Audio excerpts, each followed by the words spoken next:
call it a continuum and not a cascade, because cascade implies a unidirectional thing. As Carlos mentioned, like the whales, people go in and out of these different sections, and so it's not just a one-way thing.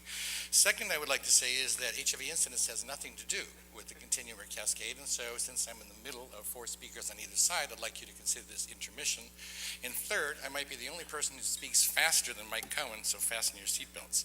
A couple of things have come up here that I'd like to address because they sort of troubled me. Everybody yesterday was ready to put their flow cytometers on Craigslist, and we were arguing about whether or not 427 was good or bad as a median viral load. And as Mobley well knows, I cringe every time she talks about new cases in San Francisco because new diagnoses are not the same as new infections. And so how are we going to know or measure whether treatment as prevention is working?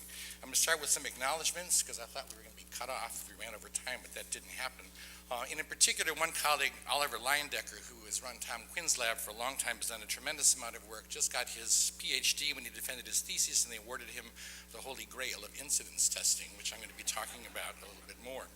Everybody's familiar with this Granish model of incidence, and basically I want to put the scale at the bottom in terms of the number of years and point out where we are on this model right now and not knowing where it works. And I know that yesterday a lot of people raised their hands as true believers in treatment as prevention, and I raised the question, is it treatment as prevention working, or is it the same as hormonal replacement for postmenopausal women? I don't think the answer is quite in yet, and that's what incidence is going to measure. Looking at prevalence and incidence in the United States, you see what happens, and this answers partly the question about what happened to prevalence in Uganda. Why is it going up? The reason prevalence is going up, you see incidence on the bottom in the US, prevalence going up, is that treatment also equals survival. And the only way prevalence goes down is when people die. And so we want to see prevalence going up in countries if we're being successful. Incidence estimation is a target. The US does case-based incidence. I'm not going to talk about that. A lot of donors would like to see cross-sectional incidence, and of course there's a big advantage to have an individual estimate of whether someone was recently infected or not, so that when we say we've got so many new infections as people are diagnosed, we know what that means on an individual level. So I want to do an update on the available laboratory assays that we use to estimate HIV incidence in the US, but first to start with the incidence glossary, because the terms keep changing. First of all, we now talk about RITAs. It used to be STARS, but RITAs are recent infection testing algorithms, and they depend on MDRs, mean duration of recency, which is the average duration that a person is classified as recent by a RITA. Then there is the false recent rate, FRR, people who are inaccurate. And finally, there is the CEPHIA, the Consortium for the Evaluation of the Performance of HIV Incidence Assays. And for people who want more information on this, they do have a website, incidenceestimation.com, looking at all these different kinds of tests.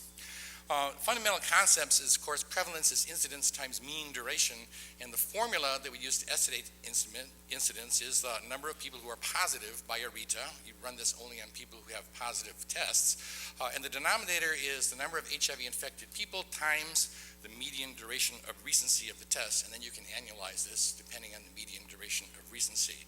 The median duration of recency, bigger is better. You identify more people if there's a lower variance of the incidence estimate, so that the original proposal by Tom Quinn using RNA positivity before antibody was too short because you were going to catch too few people during that time.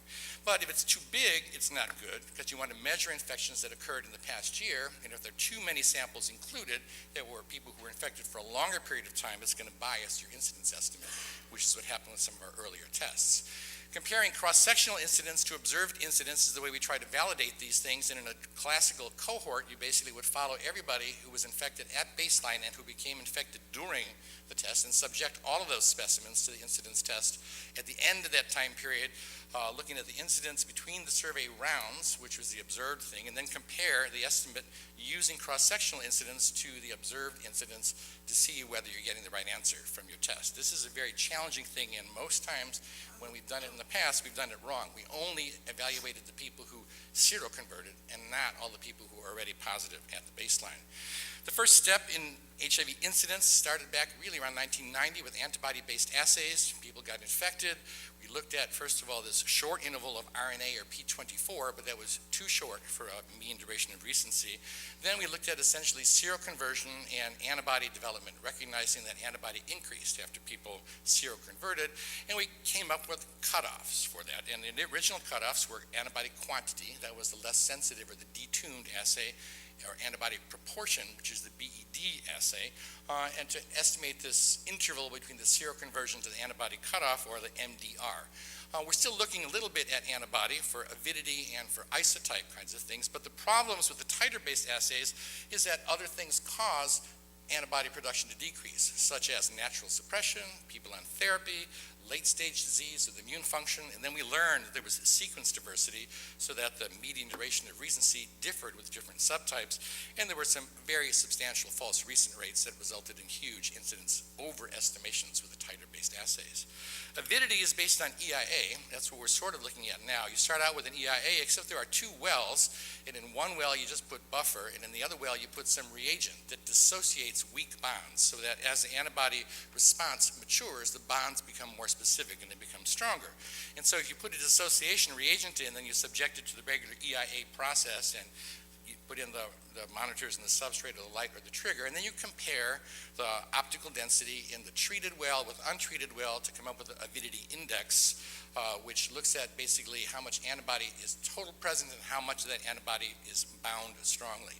And that has led to the development of a Biorad avidity assay, which is one method that we're using with a dissociation reagent, and has shown a very low false recent rate and a small effect of antiretroviral therapy.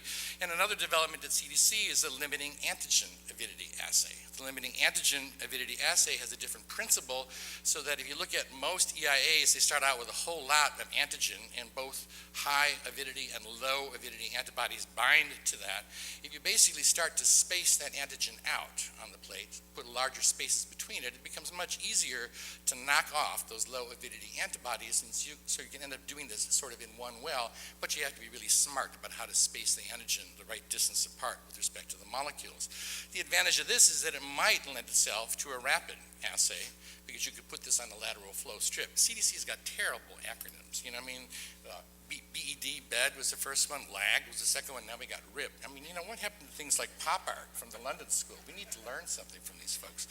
At any rate, this will lend itself to potentially an individual assay if it really sort of pans out. We have not yet evaluated things like the median duration of recency or the false recent rate with the limiting antigen assay very well. The thing we're really looking at now is viral diversity, because we know there's a biological clock. When a person is infected, it's typically initiated by one clonal inoculum, and viral genetic variation increases over time as the quasi-species develop. And you can use that genetic variation to infer the timing of infection to common measures of variation or diversity, which is the genetic distance between the two variants, or the complexity, which is the number of different unique genetic variants in an individual. So one way of looking at this on a larger population level without genotyping everybody is the high resolution melting assay that Matt Cousins and the other colleagues at Hopkins have developed. You do a PCR sample preparation. It requires an extraction, but then you do PCR with a dye called LC Green Plus, so that when you have DNA that's duplex, the dye is bound very well, and there's not a lot of fluorescence from it.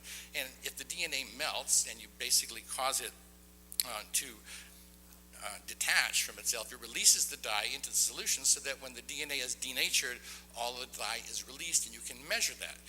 And so you do that with a little machine, but basically the idea is you subject it to a temperature which actually causes the DNA to denature, and you figure out the temperature at which denaturing starts, and the temperature where the amplicon melting sort of is complete when all the dye is released.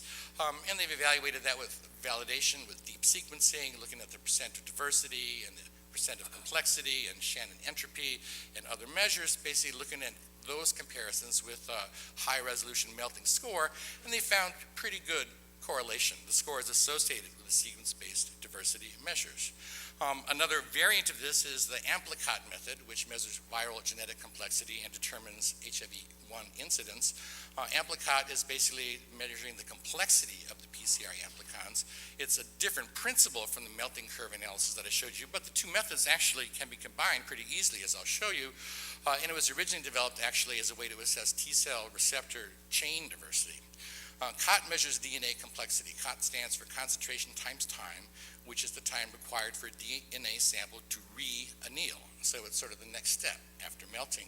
And if you look at the way DNA anneals, it depends on how many base pairs are present. So that for a very simple base pair, this is a log scale on the bottom, the concentration times time is relatively low.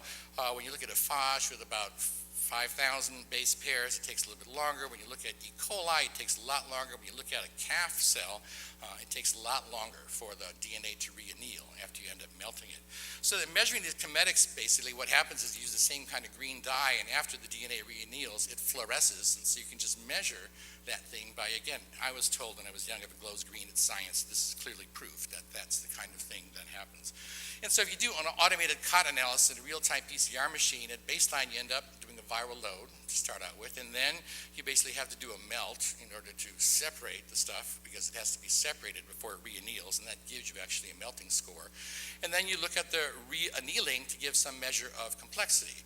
And what it looks like with something that's not very complex is that it re-anneals pretty quickly because it finds its partner without too much trouble. Something that has got a lot of quasi-species takes much longer to re-anneal because there's a lot more complexity.